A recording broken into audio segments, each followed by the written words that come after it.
So what is up everyone? This is DR3 here, and today I'm going to be talking about something really exciting that's been going on for a few months now. And as most of you might be aware, it's regarding the KTM launch that happened recently in Chennai. And the bike in itself, the entire lineup, to be frank, has been changed by the addition of one motorcycle and giving a few changes to the others. But the bike that has been changed the most must definitely be the KTM Duke 390. So let me give you a slight comparo of what has actually changed.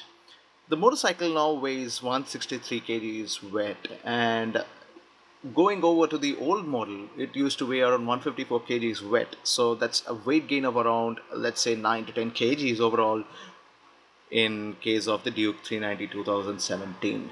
And the other things that have changed is basically, let's go from a quick front to back.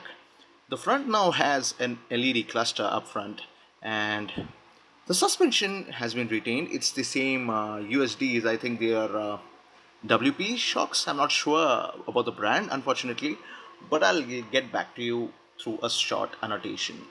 And the cluster, the instrument cluster now, that's been remade into a completely digital unit. But the change is that while the old one was digital as well, the new one is a color TFT display and now has a lot of information that can be shown in real time as well.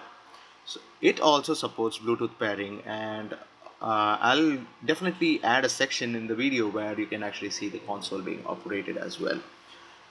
So apart from that, what else has changed?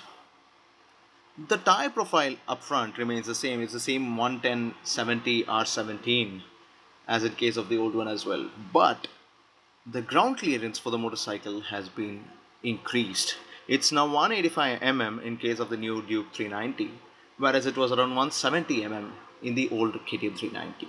Also, the side mounted exhaust has given way to a new the underbelly exhaust has given way to a new side mounted exhaust, which sounds very different to what we are used to hearing from the KTM 390. So, that aside, the frame, it's now a split trellis frame, whereas the old one had a single sort of a monocoque construction, if I may say so. And the seat height has also increased by around 30 mm owing to the changes in the frame as well. So it's around 830 mm total now compared to 800 mm in the old one. The fuel tank, which was a big complaint in case of tourers using the 390 for touring, they've actually mentioned that the tank was slightly abysmal in terms of capacity. It was around 11 liters in the old one, but now it's been increased to 13.5 liters, which I still feel is slightly low compared to the cc's being offered. So it is a powerful motorcycle, and it does need slightly more tank capacity. I would say that 16 liters would definitely be the sweet spot for this bike. Apart from that, the engine has been retuned as well. It makes around 37 newton meters of torque at 7000 rpm, whereas the old one made around 35 newton meters of torque at 7250 rpm. And now you have a 6-speed transmission, which was common in both the cases, but the braking duties are now handled by a beefier 320 mm disc up front, whereas the old one had only around 300 mm. So the braking performance should definitely be slightly better.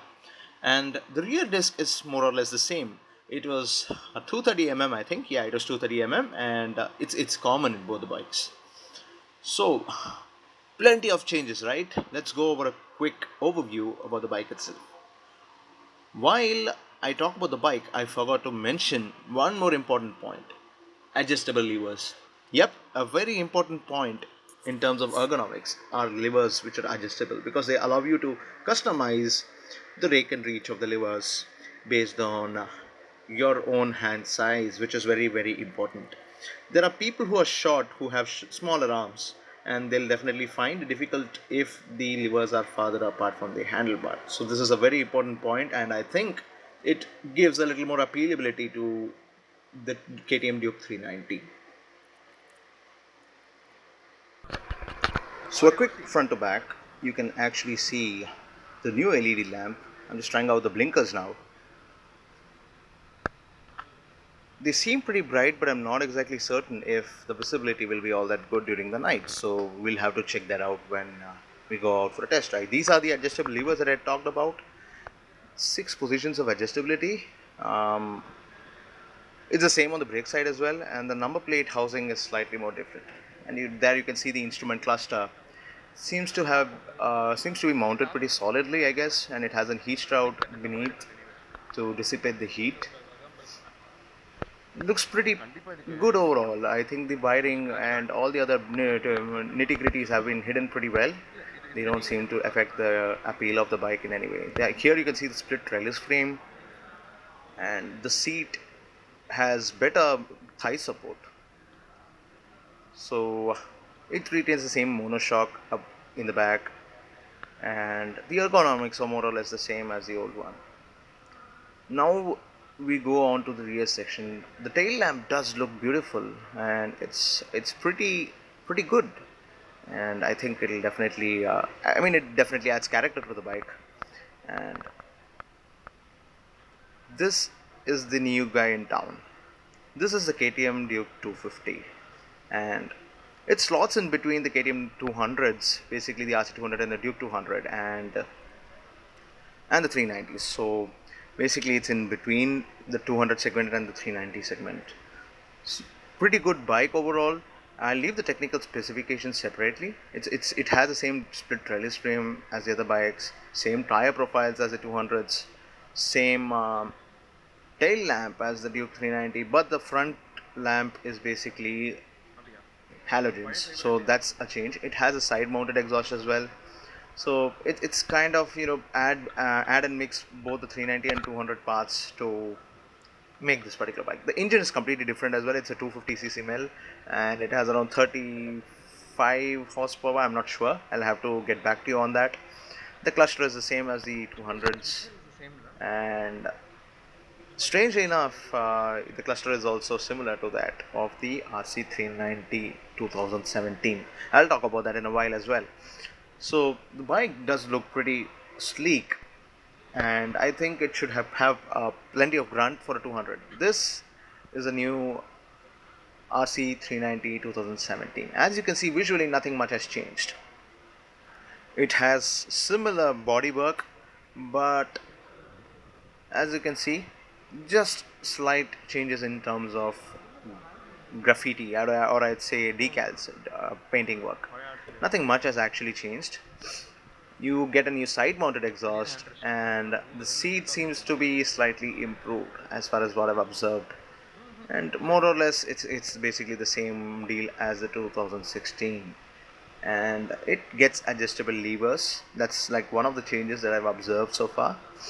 I will definitely leave a comparo in the description for this bike as well, because this is what most people who go to track are interested in.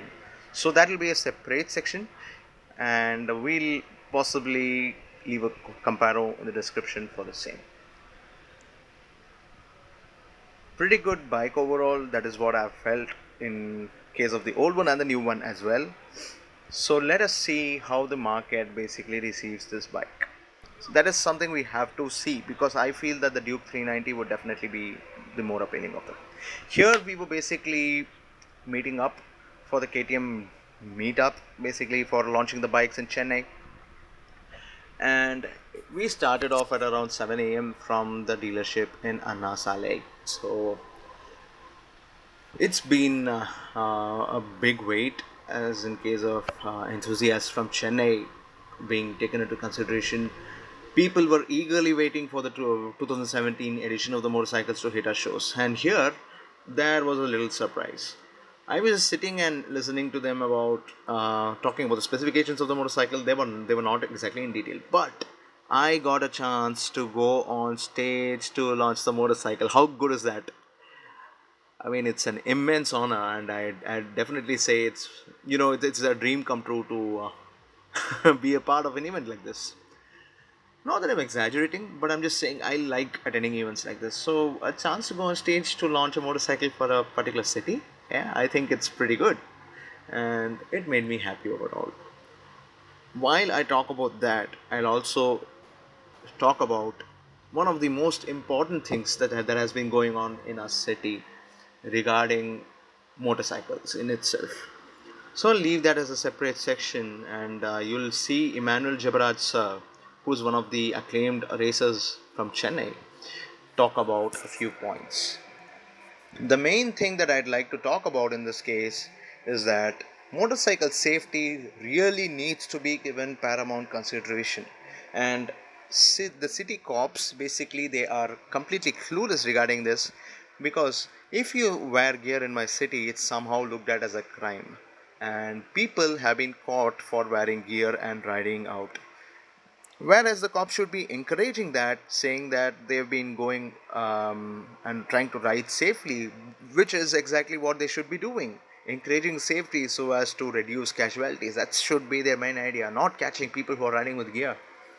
And with that, I'll basically conclude this video, because I feel that the rant section would definitely grow larger once I start listing out all the points which have been happening in my city. I'll leave that in a separate video, and I hope to catch you guys again soon in a new video. Till then, take care, sayonara, and bye bye.